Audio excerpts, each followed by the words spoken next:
स्वागत है आप सभी का एनएफ न्यूज पर। मैं हूं आपके साथ रोहित। आजाद मैदान खाली करो वरना कोर्ट ही सड़क पर उतरेगी और निरीक्षण करेगी।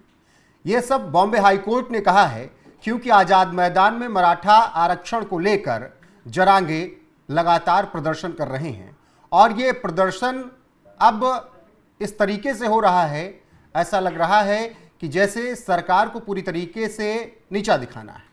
तो ऐसे में कोर्ट ने भी इस अराजकता को देखा तो फिर उसने आदेश दिया कि आजाद मैदान तुरंत खाली करो। अब क्या कुछ सोच रहे हैं मुख्यमंत्री देवेंद्र फडणवीस? कोर्ट ने ऐसा क्यों कहा और मनोज जरांगे की ये जिद कितनी जायज है? बाकी शिवसेना यूबीटी वाले क्या कुछ कह रहे हैं, इसी पर चर्चा करेंगे। मेरे साथ हैं वरिष्ठ पत्रकार पंकज प्रसून। पहला सवाल पंकज जी, कोर्ट को ये क्यों कहना पड़ा कि तुरंत के तुरंत आजाद मैदान खाली करो? 3 बजे तक का समय दिया था, वरना कोर्ट ही सड़क पर उतर आएगी।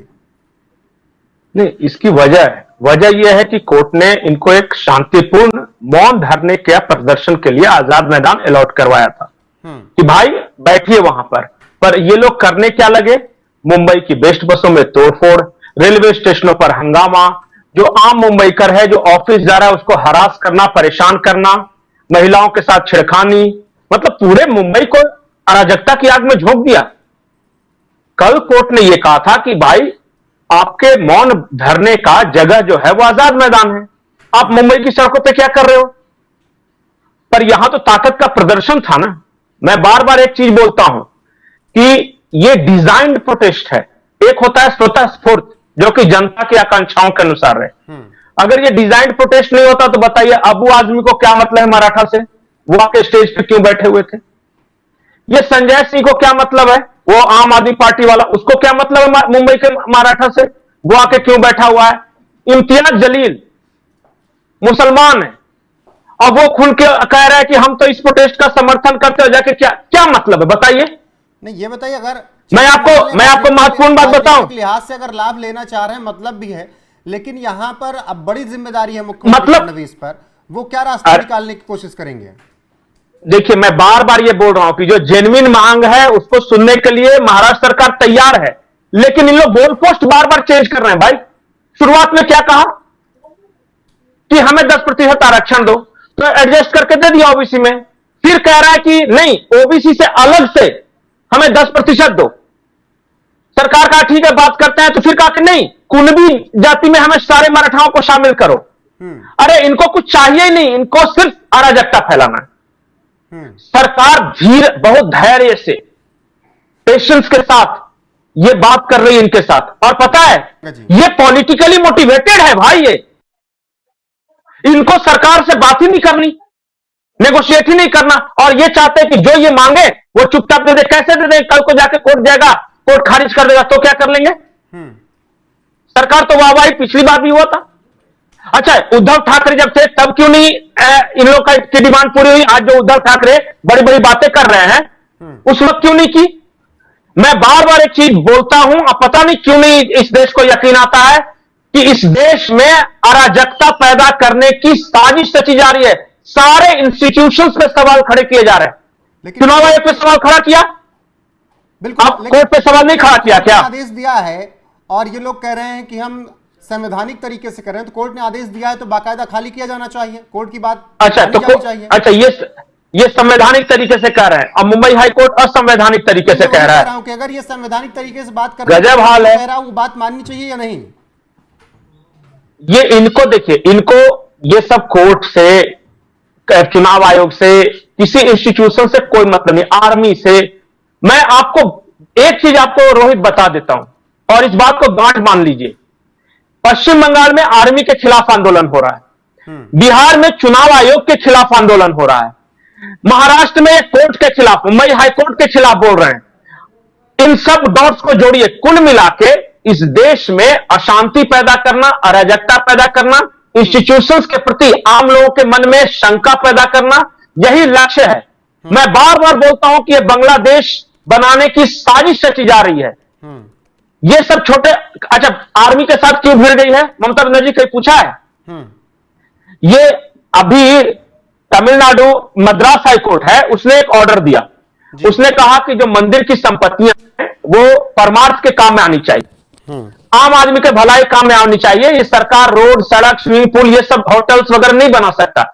इसके खिलाफ अब डीएमके कह रही है कि हम प्रदर्शन करेंगे। ये सारा कोऑर्डिनेटेड है बिल्कुल, और इसके लिए बहुत बड़े पैमाने पर पैसा आ रहा है अपने देश में। बिल्कुल। अब ऐसे में इस पूरे मामले पर कोर्ट ने जो कहा, संजय राउत क्या कुछ कह रहे हैं वो थोड़ा सा सुनिएगा। ये नहीं हो सकती। ये मुंबई जो है सर्वोच्च हाईकोर्ट ने नहीं दिया है महाराष्ट्र को और मराठी लोगों को। ये मुंबई 106 जो शहीद हो गए मराठी हमारे, और हजारों लोग आंदोलन में आए थे, लाखों लोग, उसके बाद ये मुंबई महाराष्ट्र को और मराठी मानुस को मिली है। तो महाराष्ट्र की सरकार तय कर सकती है। हाईकोर्ट के कंधे पर बंदूक रखकर अगर आप गोली मारोगे तो महाराष्ट्र में बहुत बड़ा संघर्ष हो जाएगा। जिस हाई कोर्ट में भारतीय जनता पार्टी के प्रवक्ता बैठे हैं न्यायाधीश के रूप में, उस न्यायालय से हम क्या अपेक्षा कर सकते। चलो, थैंक यू। सरकार पर सीधा सीधा अब बताइए आरोप कि हाई कोर्ट के कंधे पर रखकर बंदूक चलाई जा रही है, गोली मारी जा रही है, ये बर्दाश्त नहीं होगा, महाराष्ट्र में संघर्ष होगा। अरे रोहित, आप लोग बार बार पता नहीं क्यों इनको बचाने की कोशिश करते हैं। ये सरकार के कंधे पे नहीं बोल रहे, ये साफ साफ नहीं, ये बयान क्या दिए कि भारतीय जनता पार्टी के प्रवक्ता बैठे हुए हैं। अदालत की अवमानना है कि नहीं? कितना बचाइएगा, कितना बचाव कीजिए इनका। ये लोग अराजकता पैदा करने वाले लोग सीधे कह रहे हैं कि मुंबई हाईकोर्ट ने महाराष्ट्र नहीं दिया है हमें, सड़कों पे संघर्ष हो जाएगा। सीधे की सरकार ने यह फैसला दिलवा दिया। नहीं, ये सरकार को तो बोलना है, क्योंकि पॉलिटिकल जब बोलते हैं तो साथ में लपेटेंगे, नहीं तो बचेंगे कैसे। असली मकसद इनका है मुंबई हाईकोर्ट पे डायरेक्ट अटैक। ये कह रहे हैं कि न्यायाधीश जो है वो बीजेपी के प्रवक्ता हैं, ये कह रहे हैं कि मुंबई, ये जो हाईकोर्ट ने मुंबई को महाराष्ट्र को नहीं दिया है, ये कह रहे हैं कि सड़कों पे अराजकता हो जाएगी, और फिर भी कह रहे हैं कि भारतीय जनता पार्टी निशाने पर नहीं है। इनके निशाने पर इस देश के इंस्टीट्यूशंस हैं, इस देश की फौज है, इस देश का चुनाव आयोग है, इस देश के कोर्ट कचहरी है। ये बहुत बड़ी साजिश है। मराठी से काम नहीं बन पाया तो ये नया तरीका दिख रहा है क्या अब? यही बात, पहले तो लोगों को भाषा के नाम पे भड़का के चलो भाई सड़कों पर उतार देंगे, वो नहीं है। अब ये क्या करेंगे पता है? हिंसा के जरिए सत्ता पाने की कोशिश करेंगे ये। और ये बिहार से लेकर बंगाल तक, बंगाल से लेकर तमिलनाडु तक, तमिलनाडु से लेकर महाराष्ट्र तक और दिल्ली तक। आपको पता है कल दिल्ली में क्या हुआ? दिल्ली में करीब 10-20 हजार लोग फिलिस्तीन का नारा लगाते घूमे हैं। कवरेज नहीं किया तो क्या हो नहीं रहा है वो। हर शहर, दिल्ली, कलकत्ता, मद्रास, मुंबई, चेन्नई, मतलब दिल्ली, कलकत्ता, उसके बाद मुंबई, चेन्नई, सब जगह पे ये कर रहे हैं। ठीक है, लेकिन और आप कह रहे हैं कि सिर्फ भारतीय जनता पार्टी। अब एक ये तस्वीर, ये लकीर खींची जा रही है कि फडणवीस मराठाओं के विरोध में है। इस पर थोड़ा क्लियर कीजिएगा, विपक्ष यही आरोप लगा रहा है। मैं बताऊं, फडणवीस सरकार ने जितने मराठाओं को दिया है ना, आज तक की कोई सरकार नहीं। उद्धव ठाकरे की सरकार थी ना, दे दिया था आरक्षण, जाके क्यों नहीं पूछते? ये क्या है पता है? पिछले विधानसभा चुनाव में हिंदू एकता की वजह से भारतीय जनता पार्टी की जीत हुई। बटेंगे तो कटेंगे का नारा चल गया महाराष्ट्र में। अब उसको तोड़ने के लिए मराठा आंदोलन का नारा लेके आए हैं कि हिंदुओं को जातियों में बांटो ताकि हिंदू एक नहीं हो, और बटेंगे और कटेंगे इनका नारा फ्लॉप हो जाए।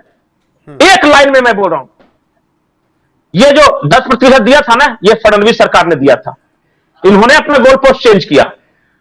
आज तक विपक्ष की किसी सरकार ने 18 या 19 के बीच में 16% दिया था, फिर सुप्रीम कोर्ट ने कहा कि कम कीजिए इसको, 2-4% पर लेकर आइए।